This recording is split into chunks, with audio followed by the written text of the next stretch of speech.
अस्सलाम वालेकुम।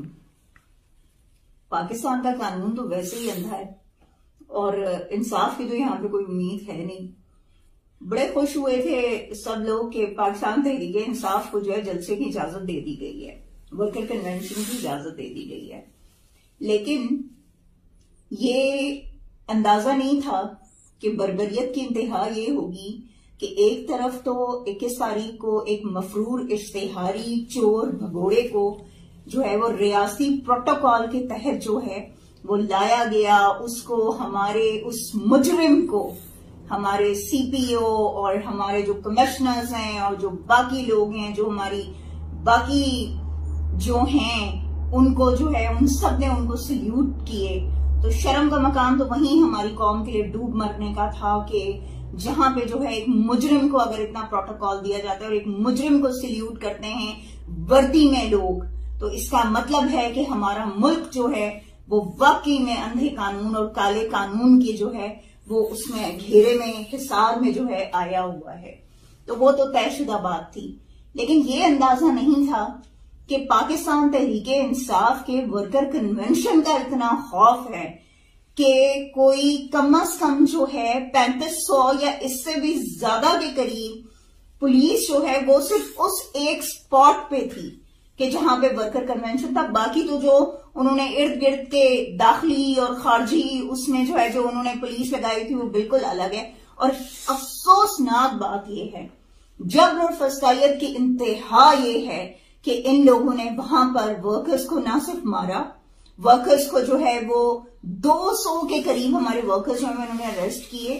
तो वो तो चले वर्कर्स से पाकिस्तान तहरीक इंसाफ के, उनको आपने अरेस्ट किया, उन सहाफियों का या उनका क्या कसूर था कि जो वहां पर कवरेज के लिए आए हुए थे, सिर्फ इसलिए कि आपकी बर्बरियत और फस्तायत जो है वो कौम को ना दिखा सकें, वो दुनिया को ना दिखा सकें। आपने उनके कैमरास तोड़े, आपने उनको पकड़ के जो है वो जेलों में बंद कर दिया। अभी भी वो तीनों सहाफी जो हैं वो आपके पास वहां पे जो है वो मौजूद हैं, जेल में मौजूद हैं, आपके थाने में मौजूद हैं। आप उनको सिर्फ इसलिए नहीं छोड़े कि उनके पास वो वीडियोस मौजूद हैं जिनमें आपके खिलाफ सबूत हैं कि आप लोग जो है क्या पाकिस्तान तहरीक इंसाफ के लोगों के साथ कर रहे थे। शर्म का मकाम है आपके लिए।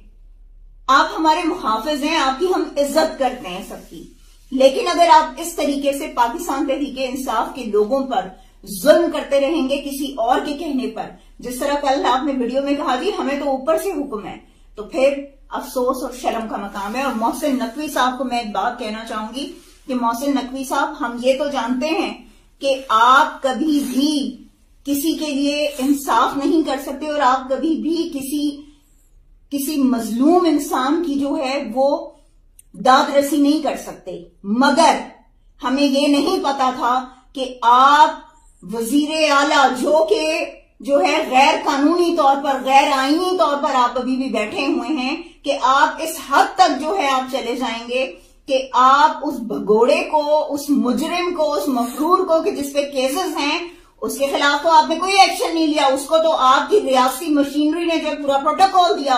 और कल वर्कर्स के बारे में आपने ये कहा जी जो हैं वो इन्वॉल्व है किसी उसमें, तो किसी मुजरिम को, किसी जो है उसको मुलजिम को जो है हम वो एनओसी नहीं दे सकते। शर्म का मकाम है आपके लिए कि उनमें से बता दीजिए कि कौन सा मुलजिम था उन वर्कर्स में, जिन मासूम वर्कर्स को आपने जो है कल गिरफ्तार करवाया है। तो ये याद रखिएगा, सारी जिंदगी की चांदनी नहीं है ये।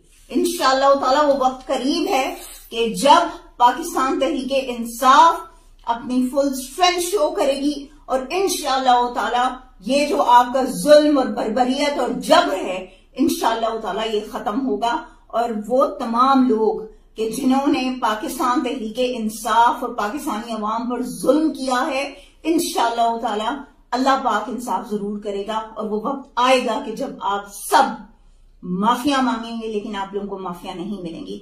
अल्लाह ताला आप सबका हामी और नासिर। और हमें फख्र है अपने वर्कर्स पे कि जिन्होंने कल ये इनिशिएटिव लिया। We are proud of our team. Pakistan जिंदाबाद, इमरान खान पाइंदाबाद।